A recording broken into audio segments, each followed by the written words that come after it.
Welcome, welcome in everyone. Welcome to Care Concierge with CarePatrol, where education is the heart of everything we do.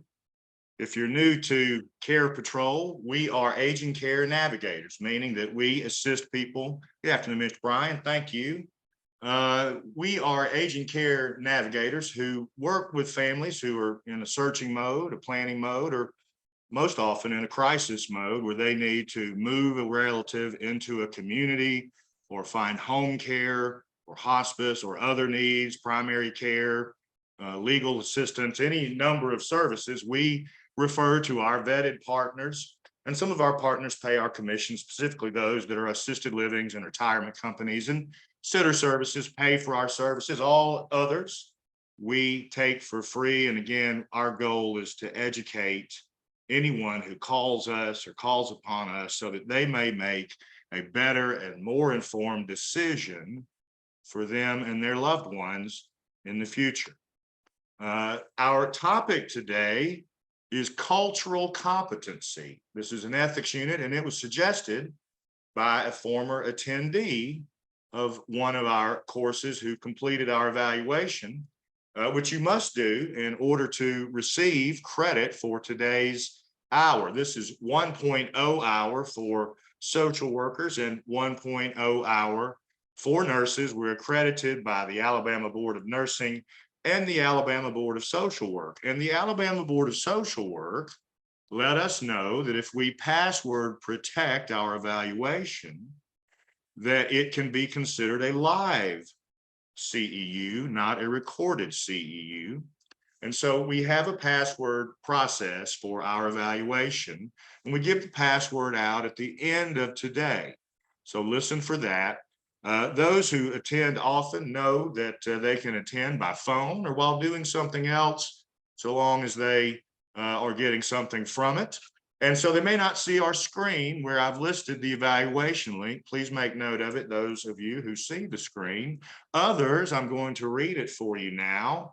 Please make note, our evaluation link today for cultural competency and ethics unit, which is password protected, is https://www.surveymonkey.com/all uppercase letters, F as in Frank, V as in Valerie, 5, 6, N as in Nancy, C as in cat, T as in Tom.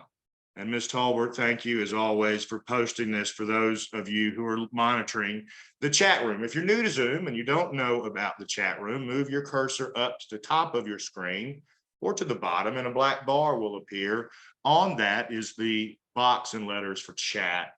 Click that and join our discussion. We encourage you to join our discussion, and I truly believe that whatever I might say can only be enhanced by your experience and observation and your own words.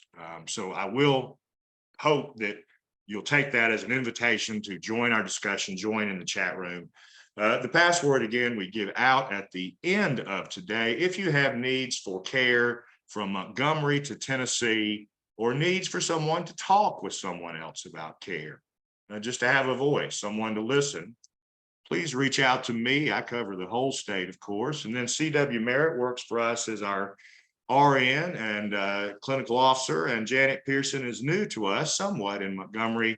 I hope you'll call upon each of us to help you as needed. So again, we're going to get into our topic. It's cultural competency and ethics unit. And we have 3 objectives, as one might expect. And those are, number 1, we're going to learn how to define culture. That's a big word with a lot of meanings. Cultural intelligence and cultural competence. Objective 2, we're going to discuss why cultural competency is important in healthcare. And third objective, we're going to try and help you discover 5 steps or more different options to instill cultural competency in yourself. And really, we hope you'll bring it to your workplace. Um, so let's get started with a discussion. How would you define culture? How would you define culture? We look for your answers in the chat room. I hope you'll bless us with your thoughts. It's a big subject, a big topic. How would you define culture? And I'll let y'all ruminate on that a little bit as I move forward in the presentation. And it may be something you're simply grappling with yourself. How would I define culture? How do we define culture? Well, according to the American Sociological Association, culture is languages, customs, beliefs, rules, arts, knowledge, collective identities, and memories shared by members of a social group. And these form the foundation, these shared collective items form the foundation of the motives or actions of the individual. Miss Harvey, thank you. Culture is the way that someone is raised, their background, norms, values, etc. Miss Siggers says it's our beliefs and our values. Thank you all for participating. I hope others will join. Let's look at a few different definitions of culture. Kluckhohn in 1951 identified culture as sharing a pattern of thinking, feeling, reacting, and problem solving. In 2004, Betancourt said pattern of learned beliefs, values, as Ms. Siggers said, and behavior that are shared within a group. It includes language, styles of communication, practices, customs, and views on roles and relationships. Schwally and Longhofer, along with Carpenter Song in 2007, defined culture as the dynamic relational process of shared meanings that originate in the interactions between individuals. Gregory and colleagues in 2010 said culture must be considered in historical, social, political, and economic context. And Eggershine in 2010 said shared beliefs, values, and assumptions, excuse me, y'all, of a group of people who learn from one another and teach to others that their behaviors, attitudes, and perspectives are the correct ways to think, act, and feel. And so if that's an attempt to define culture, let's say, what is cultural intelligence? It's the ability to interpret a stranger's behavior the way that that stranger's friends or compatriots or associates or family would also interpret that behavior. That's from Musashiko in 2008. An example here would be that if you are someone who supervises others and your employees or those who look to you for guidance don't feel that you understand or respect their culture, you're going to find that you have a team that doesn't work well together, that doesn't trust you or believe in your ability. So what then do y'all think cultural competence is? What is cultural competency? If culture is shared patterns of thinking and behaving that are sort of passed down or through, then what would cultural competence be to you? Cultural competency is the ability to communicate effectively and appropriately in interacting with people who are from different cultures than you, and doing so through your own positive behavior, attitude, and policy. Culture, of course, refers to, again, to beliefs and values and thoughts. These may be tied to a racial, ethnic, religious, or social group, or others in other ways. And competence, as we know, means simply the ability to function effectively. Mrs. Wright said cultural competence. Oh, one's opinion, Mrs. Wright said, is culture. Mrs. Wallace says being aware of other cultures. That's cultural competency, she says. Ms. Siggers says understanding one's culture. Very astute, Ms. Siggers. Amy Harvey says it is an ongoing process of familiarizing ourselves with someone's culture so that we can better understand and serve them. Very well. We need to see them as the expert of their experience and approach them with humility. Ms. Harvey, that's beautifully said. Thank you for joining. Really appreciate that. Cultural competency is also known, and you may hear it called intercultural competence.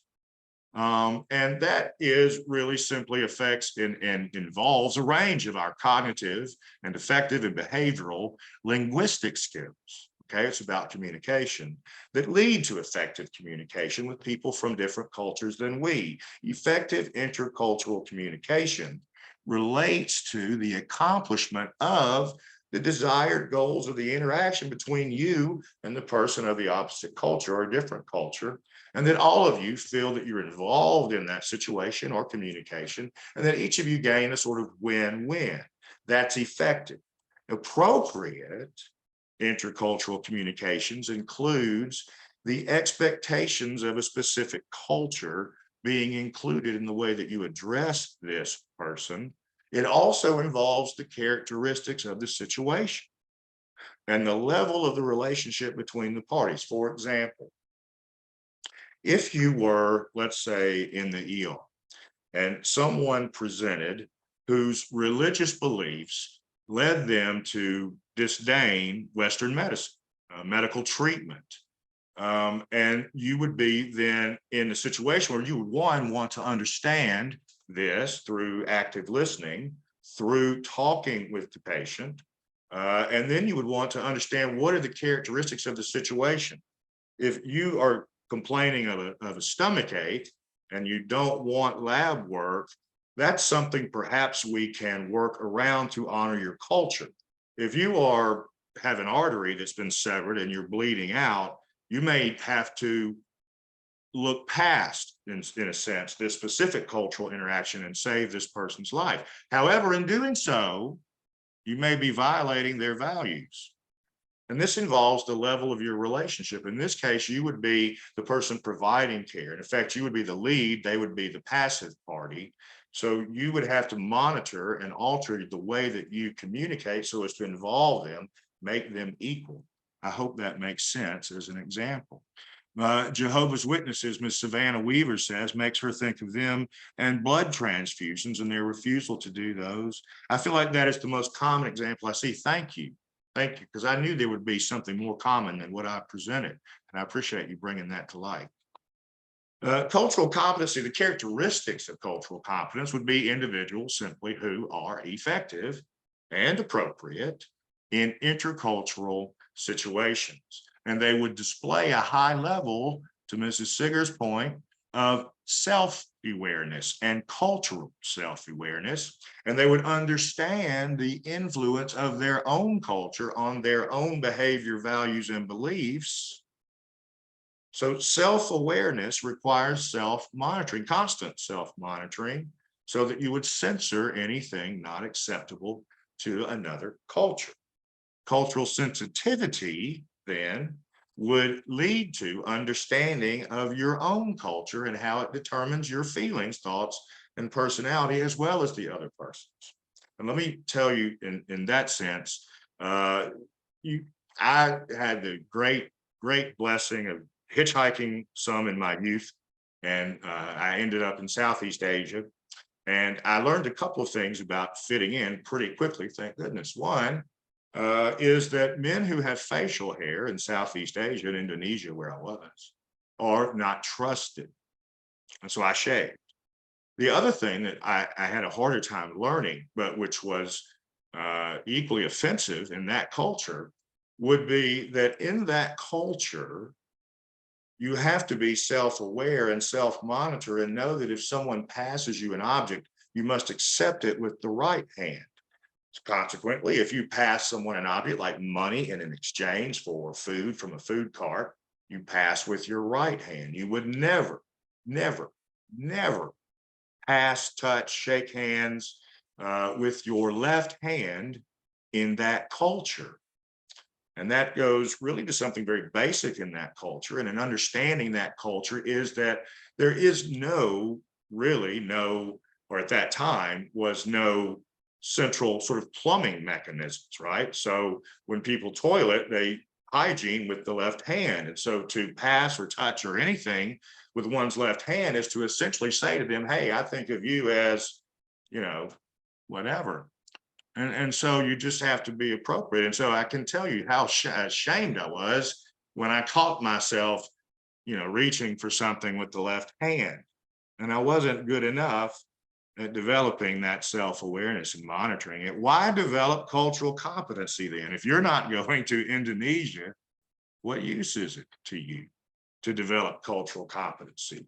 Why develop cultural competency? Well, for one thing, it's going to help you understand, communicate, and effectively interact with other people. We're human. Humanity is about interaction.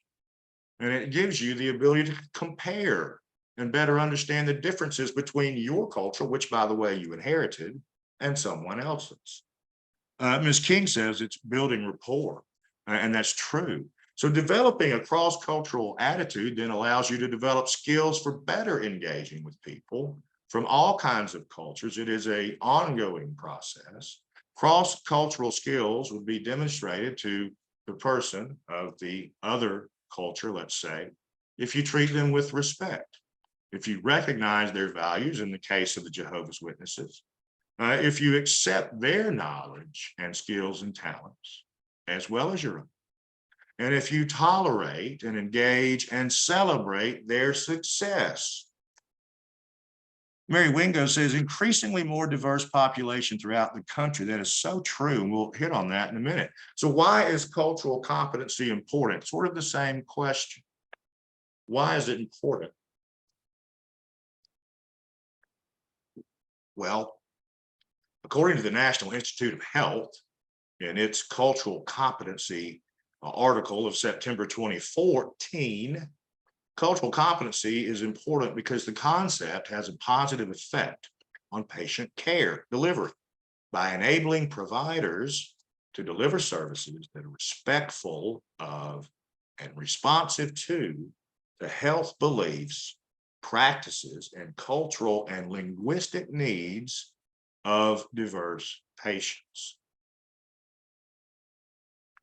So the challenges then for our healthcare systems to meet these needs with an increasing number of diverse patients, as Ms. Wingo pointed out, is including our socio-cultural barriers. In addition to the medical barriers, we have in many times poor cross-cultural communication. We have many times language barriers, and I think this is becoming more prominent as well, Ms. Wingo. We have different attitudes towards healthcare. So someone who is an immigrant from any other country would likely have a different attitude towards healthcare, the delivery and receipt of it. They may have different beliefs about the diagnoses that's offered or the treatment that's suggested. And there may be a lack of cultural competence in the design of the system, which is to say they may not fit in the box of traditional Western medicine. Ms. Weaver says to help better serve clients is why cultural competency is important. She says you also never want to hurt a helping relationship by accidentally offending your client, just like the left-hand example you gave. Thank you, Ms. Weaver. I wasn't sure if I gave an example that was readily accessible. Cultural competency in healthcare then includes the consideration of the individual, in fact, in this case, the client or patient, their social, cultural, and psychological needs. And the goal here is to reduce the health disparities that we know exist in our systems and to provide optimal care to our patients, regardless of their race, gender, ethnicity, native language, religious or cultural beliefs, or other outlying things to our normative culture. And it's important in healthcare fields because, after all, you're in the helping profession, and communication is the means by which you most readily ascertain how to help. Cultural competence in healthcare relates to the consciousness or reactions of people who exhibit different practices from our norms. So in other words, we can read in the face of our client if we are being culturally sensitive. In measuring cultural competency in healthcare, you must recognize your own implicit biases towards patients or employees who are different from you in some way. And the lack of awareness causes cultural discrimination during patient care. An analysis by the universities of San Francisco, of California, San Francisco, Berkeley, and Stanford found that almost 1 in 5 patients with chronic conditions over age 54 reported feeling discrimination within their healthcare setting. This was a survey that took place over 7 years, from 2008 to 2014. 20% of the patients polled felt they were discriminated against in a healthcare setting. And the problem, of course, in this discrimination is simply lack of familiarity. Lack of familiarity of the cultural and social distinctions and experiences of the patient. There's a social psychologist named Patricia Devine, and her research found that low scores on a cultural familiarity test tended to exemplify more discriminatory practices by practitioners. Knowledge of culture also includes, and this is important, awareness of the structural, social, and environmental barriers that give meaning to certain patients' lives. There are several inventories. One, the cross-cultural counseling inventory, which is administered to various med schools in about 7 states. Practitioners are examined by their understanding of the current socio-political system and its impact on the client. For example, we've just had a number of people fall off Medicaid. To not take that into consideration, to not take in this socioeconomic political reality might lead you astray in providing care. In 2019, an estimated 23.2 million people who are Black or Hispanic or Native American live below the poverty line. This affects the way that you treat them, in addition to the racial or ethnic or language barriers that exist. There is also this socioeconomic barrier that you must take into consideration. If you do not take into consideration socioeconomic status or immigrant status and environment, then it's very likely that you may begin to stereotype or have bias in the way that you approach your patient. This is data that shows this to be true. And in fact, data shows that implicit bias is frequent in US healthcare, commonly with Black Americans, Hispanic Americans, and Native Americans. And this is subconscious, y'all. This subconscious discrimination occurs regardless of the disease or diagnosis or advancement of disease or prevention. And what it shows us through data is that there are higher mortality rates among these populations, shaped by the attitudes of healthcare professionals who often differ in the type of effort they extend or treatment they offer based on race or physical appearance. This carries over in the misdiagnosis or non-diagnosis and treatment of several diseases rather, in minority patients because of these disparities, asthma being the most prominent. HIV, AIDS, and other life-threatening diseases are certainly also impacted. For example, there was a study on the treatment and diagnosis differences between Black women and white women regarding breast cancer, and it indicated discrimination against Black women.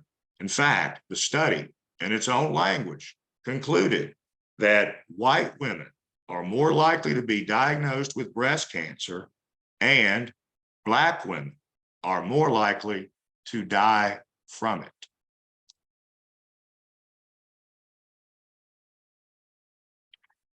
Another study evaluated physicians and the immediate assumptions that they make about different races. 2/3 of physicians subconsciously formed a bias against Blacks, 43%, and Latinos, 51%, moderate to strong, meaning a high bias. And now this is not because these physicians intentionally concoct stereotypes, and it's indirect, but it is negatively affecting their patients. And to remedy this, the study expresses support for clinicians to form a stronger connection with each patient and to focus on that patient at hand and not consider, for example, their appearance. Rather, consider the clinical need of the patient. This will help you prevent negative attitudes and also prevent tones in your voice that may be offensive when dealing with these populations.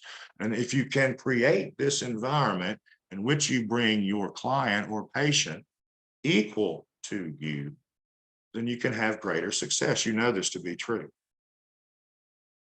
So how then do we assess cultural competency? If we're looking to ourselves, if we're thinking, well, how can I maybe determine if I have stereotypes or biases? How do we assess that? How can we assess that?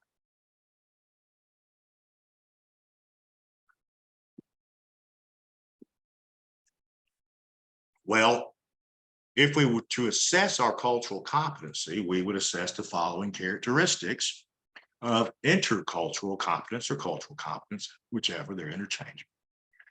And we would test for an existing ability or the potential to develop the ability to tolerate ambiguity. This would be you being in a situation where you don't understand or know the culture of the person who is presenting. And so you are left with a sort of state of unknowing. What do I do next? There's an ambiguity. What follows? How do I start this? An openness to contacts. This would be really someone who is just open to new people, new information, flexibility in behavior. So the ability to walk into a room not knowing what to expect and finding someone of a much different culture that you're not sure how to relate, to be flexible in your behavior, to modify your approach. Emotional stability, your motivation to perform, your empathy, your meta-communicative competence. And meta-communicative competence would be the ability to read signs, to read the room, so to speak. So, for example, if I put a thumbs up, we all know what that means. There is no really language equivalent, or I guess there is, but we don't think that or say that. We see the symbol, we know what it means. It's meta-communicative.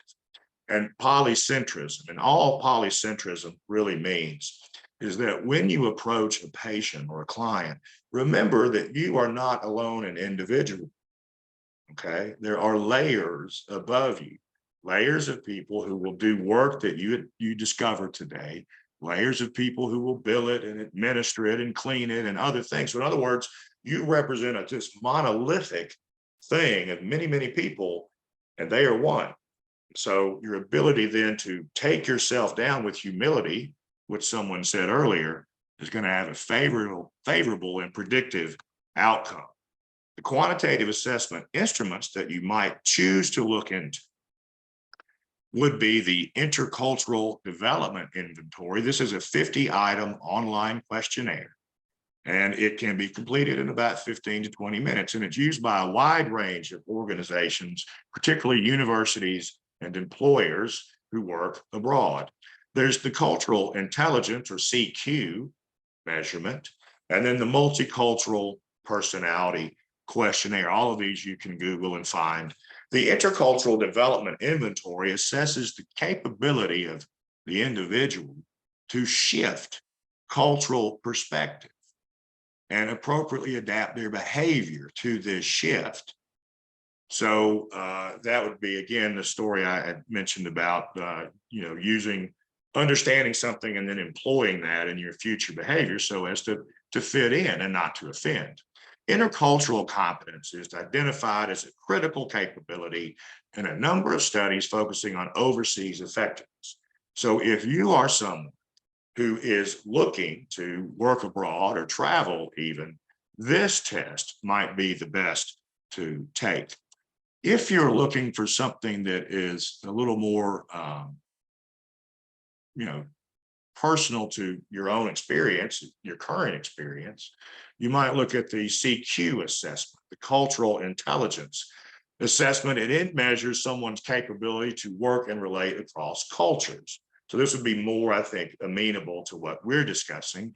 And it measures skills in 4 distinct areas. One is your cultural intelligence drive, which is to say your level of interest, persistence, and confidence in these interactions. So at first, like all things, this will be awkward and you'll feel that you didn't perform as well as you may have hoped.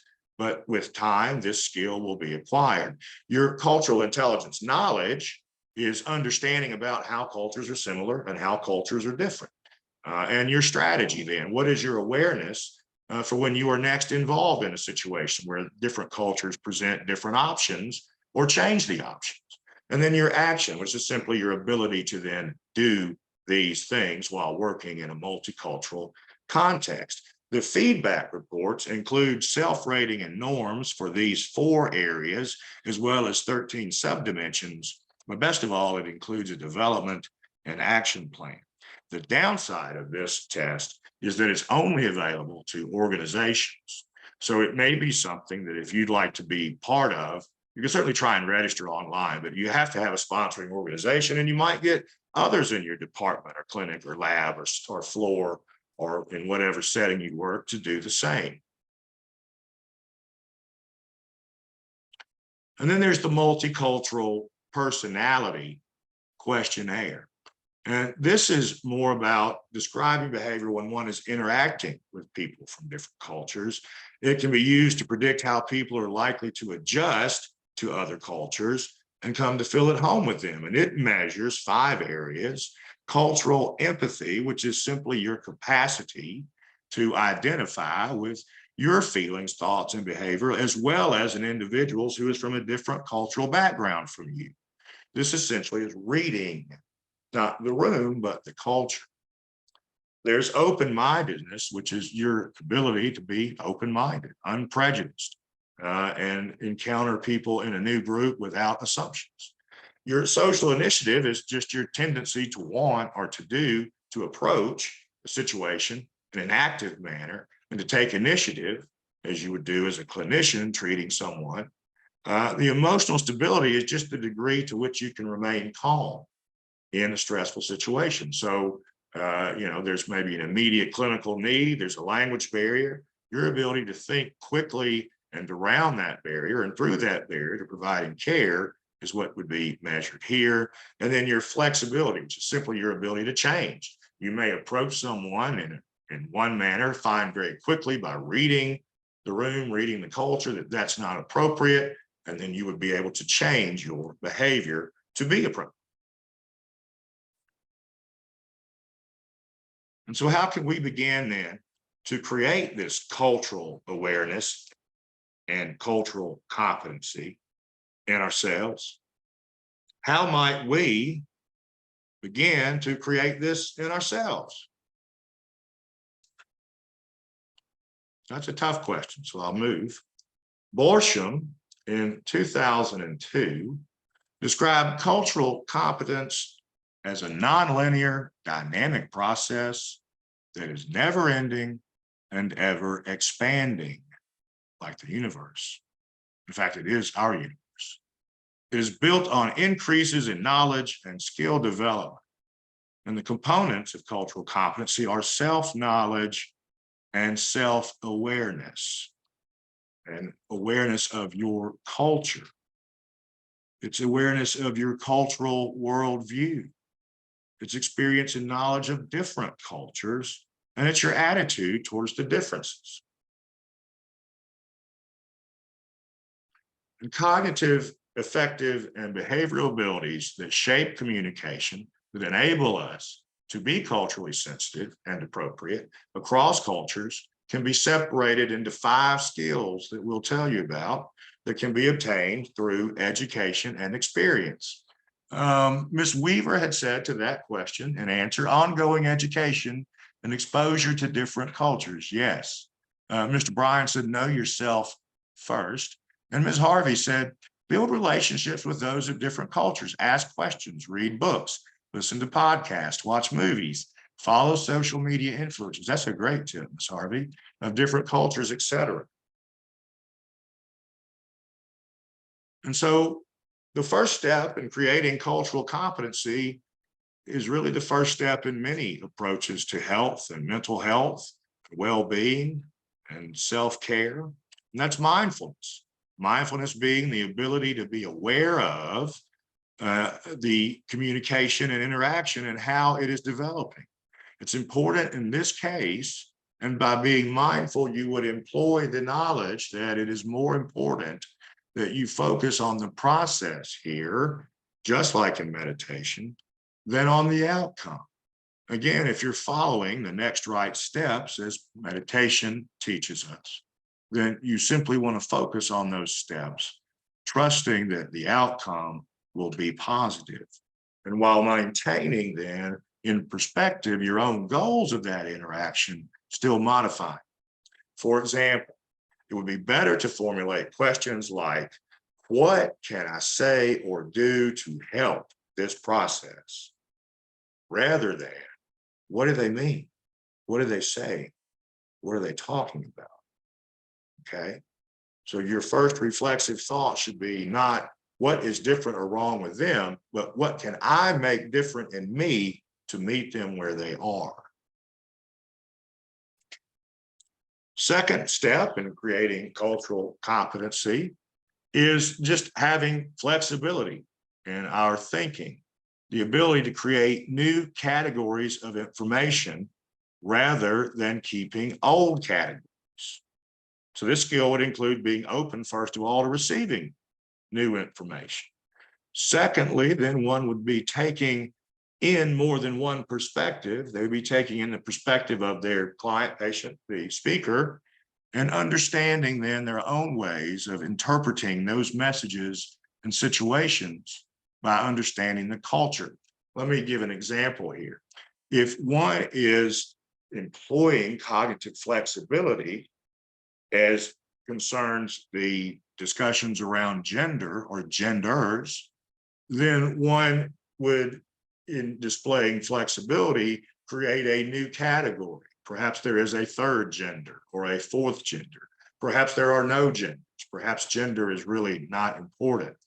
Rather than keeping the categories of you are either a man or you are a woman, you can either play sports with girls or you can play sports with boys, you can use the men's room or the women's room.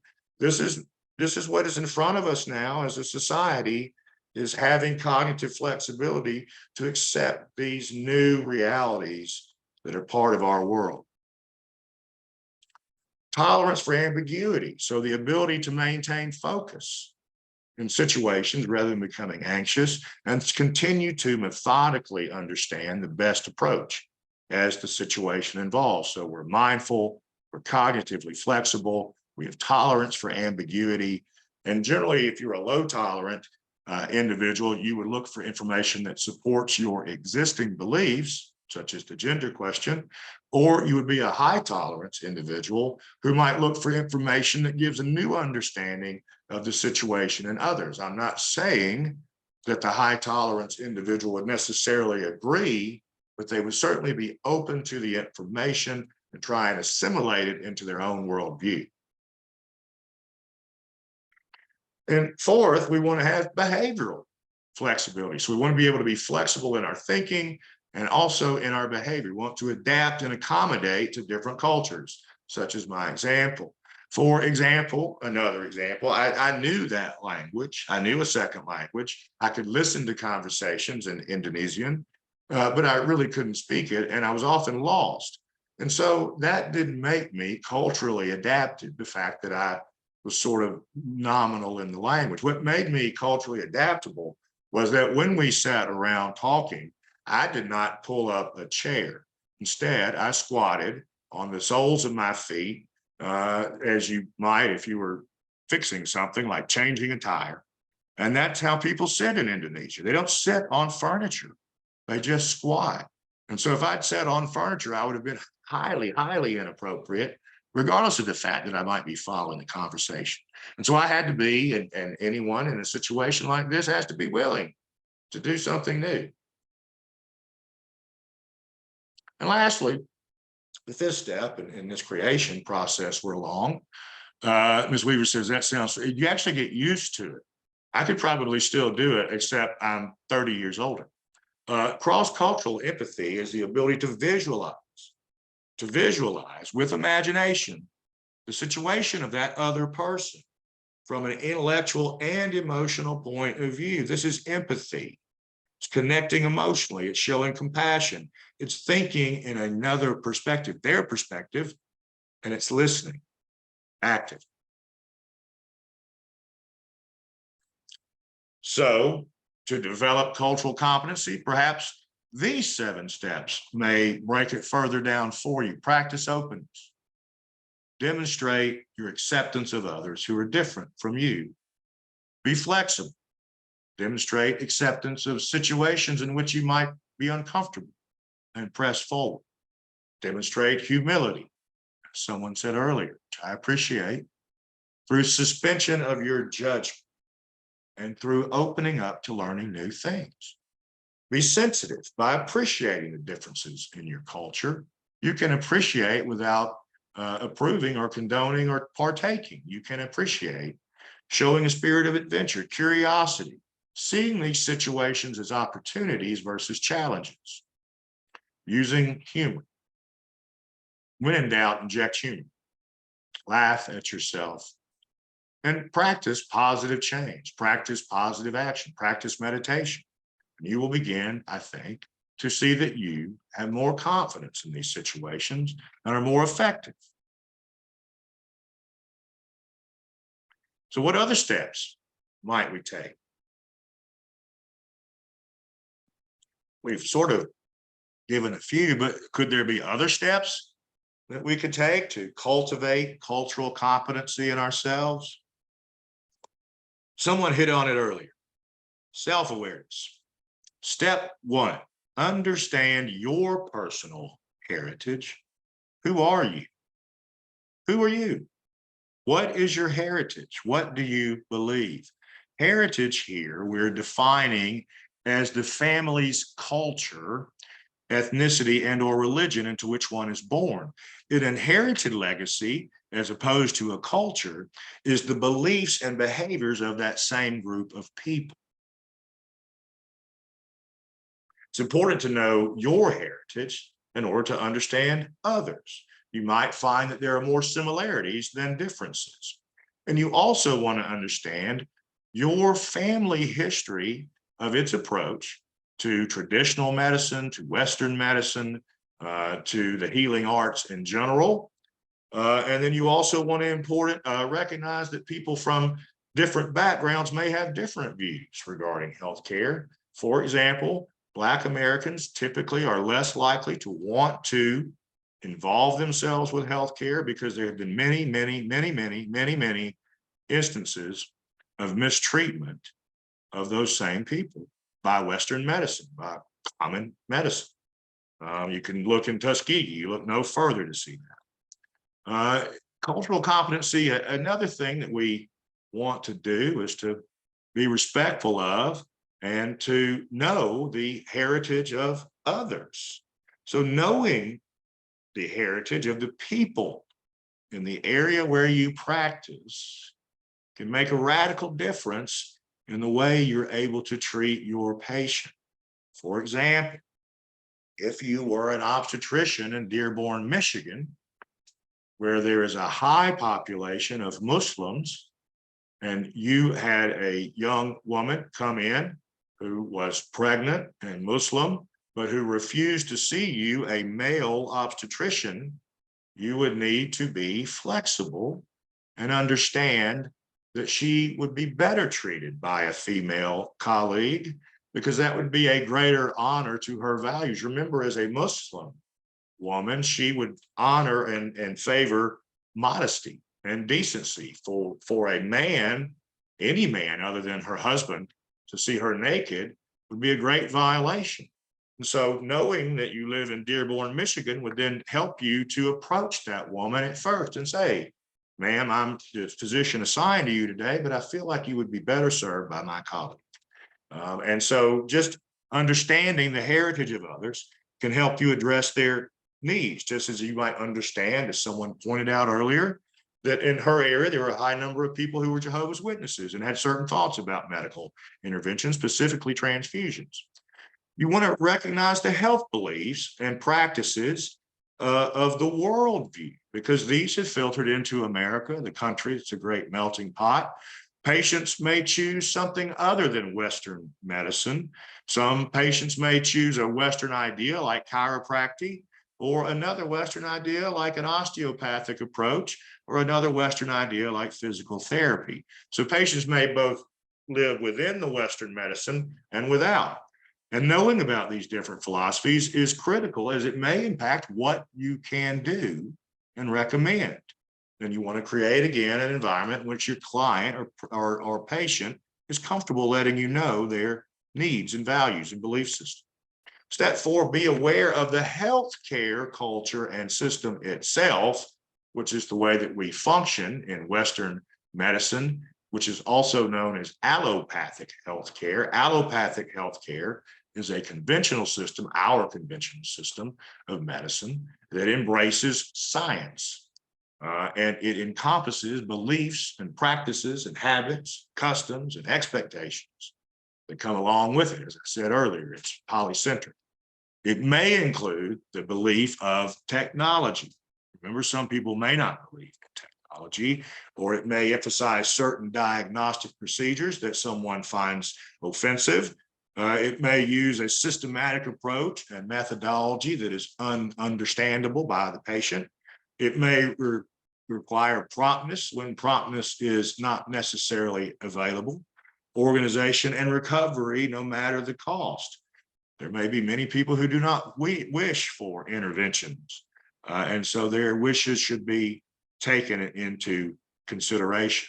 And by knowing these things about the healthcare system and the clinic and lab and floor in which you practice, may help you recognize its shortcomings and help you adjust your behavior to meet your client in a culturally appropriate way.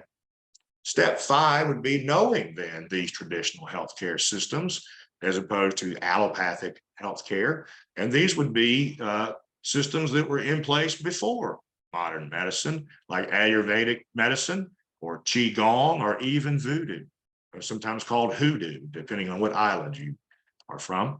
And it's similar to knowing various health beliefs and practices, and knowing these patients' traditional healthcare systems, along with your understanding of allopathic medicine, could help you recommend a cadre of treatments and interventions that you might not have thought of before.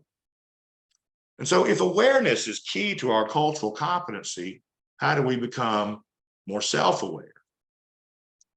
And this is necessary. It's the first step really in developing cultural competency, is self-awareness. Research shows us that when we see ourselves clearly, we're more confident, we're more creative, we're more able to adapt, we're more ambiguous and flexible. We make sounder decisions, we build stronger relationships, we communicate more effectively, and we're less likely to lie or cheat or steal. We're better workers, we get more promotions, we're better leaders, satisfied teams when we are self-aware.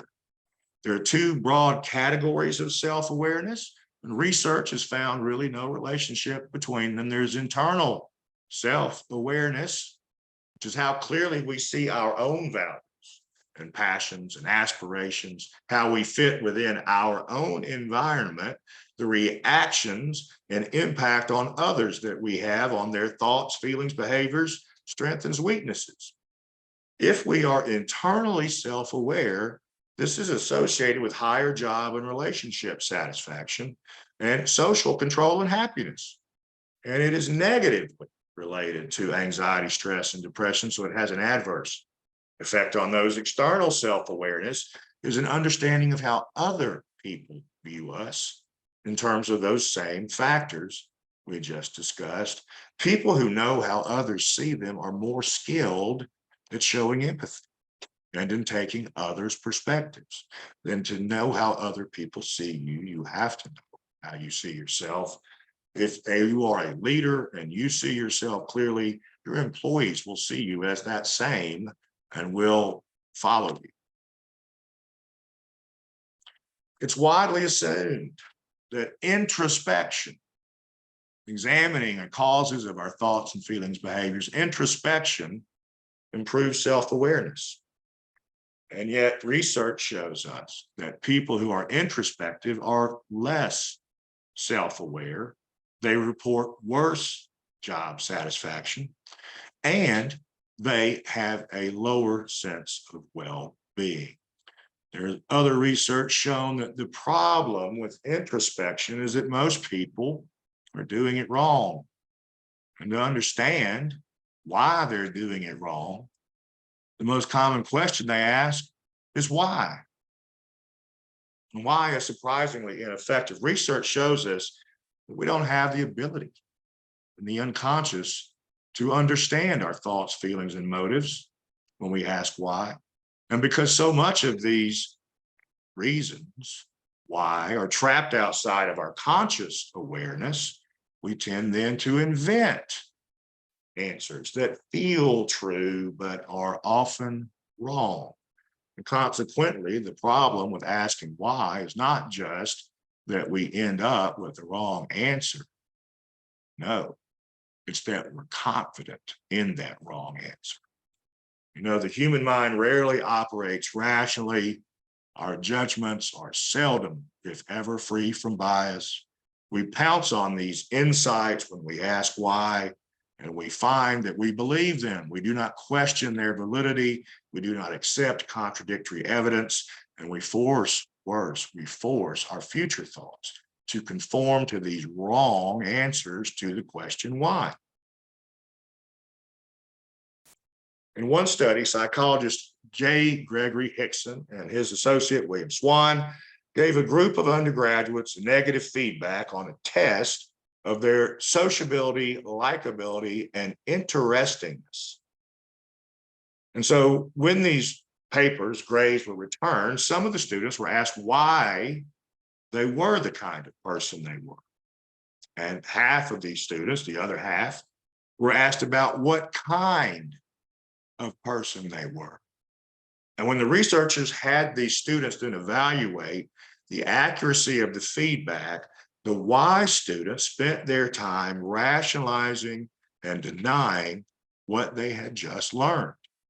And the what students were more open to new information and how they might learn from it. So Hickson and Swan made the conclusion that thinking about why one is thinking about why one is the way one is may be no better than not thinking about oneself at all. So another negative consequence of asking why is that it invites unproductive negative thoughts. The answers to why. People who are very introspective are also more likely to get caught in rumination, thinking about the past. And so they are often more depressed, more anxious, and have a poor sense of health than others. To increase your productive self-insight, do not ask why, and instead ask what. What questions help us stay objective, future-focused, and empowered? Instead of why do I feel so terrible, ask what are the situations that make me feel terrible, and what do they have in common? Instead of asking, why did you say that about me? Ask, what do I need to do better so that you would not feel compelled to say that? And in conclusion, cultural competency encompasses a variety of knowledge, as we've discovered, both in our I keep messing up, and other things. And it is from various backgrounds that we will meet people of different cultures, various socioeconomic or ethnic backgrounds, language backgrounds, country of origin backgrounds, religious backgrounds. We have to find the way to create a bridge to that culture so that we can provide the best possible healthcare there is. And so now to the final screen, let's go. Our CEU code word for the day is what, with a capital W. WHAT is the code word. Please complete all the questions. I'd love to, especially your ideas on future topics. Our address for the evaluation, I'll read to you again. It's https://www.surveymonkey.com/lowercase r/all uppercase letters, F as in Frank, V as in Valerie, 5, 6, N as in Nancy, C as in cat, T as in Thomas. CU code word, password is what? I've read to you the link. Please try and complete your evaluation by 8 o'clock today when it will close. We'll have your certificates out to you in the next 24 hours. Nurses will be posting your hours on the ABN website within 7 to 10 days. And social workers as well as nurses will receive a certificate for a live CEU for today's ethics topic, which was cultural competency. Thank you so much for participating. I appreciate, as always, your comments. I'm glad to feel that we're reaching you. I hope we are. If we're not, let us know in our evaluation. Let us know what we can do better, how we can change. Thank you, Ms. Wallace, and thank everyone. I will put the link in the chat. Yes, ma'am, it's right here. Thank you all. Thank you. Thank you, Ms. Clay. Thank you, Ms. Phillips, Ms. White. Thank you all for being here. Thank you, Ms. Reddick. I hope this was helpful and enlightening for you as it was for me in doing the research. Join us on Monday again on the 24th, when we will have Dr. Lindsay Elmore, who's a PharmD, discussing cardiometabolic drugs and interventions. And then again on Monday, the 31st, when Dr. Joyce Marsh, who's a doctor of psychiatry, will present a unit on self-care, which I think you'll find most interesting. Please join us each Monday of every month. Sometimes Fridays, we'll do 4 CEUs per month moving forward. I thank you for your interest in this. You're why we do this, the fact that you enjoy it. We appreciate it. I love doing it. But if I didn't feel that it was helpful, I wouldn't do it. So thank you for enjoying it. And I'm going to end today. Thank you all for your kind comments. Thank you for being here. Please do join us Monday. And if you're not already on our email list, let me know and I'll drop you on it. Thank you all.